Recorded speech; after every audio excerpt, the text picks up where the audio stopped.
تھکن سے چور سیف کی آنکھ لگ گئی۔ شب بھر اسے کسی بھی قسم کا خواب سے واسطہ نہ پڑا۔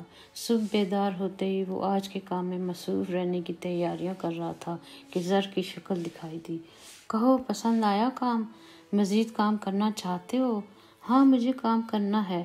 اگر اس محنت سے کوئی روشنی کا سراغ مل جائے تو اس تجربہ گاہ میں مزید رہنا چاہتا ہوں۔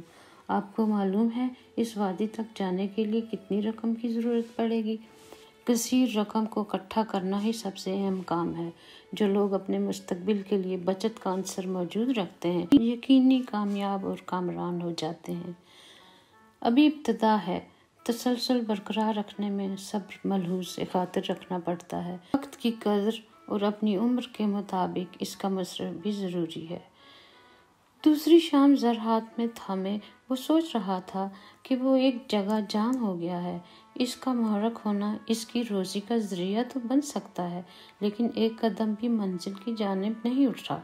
کیا سوچ رہے ہو؟ زر کا رویہ مشفقانہ تھا۔ میں یہ سوچ رہا ہوں کہ اگر شروع دن سے آپ کی طرح مجھے کوئی پوچھ لیتا تو بہت ممکن تھا میں انجان وادی کا ایک ہی حسین خواب نہ دیکھ پاتا۔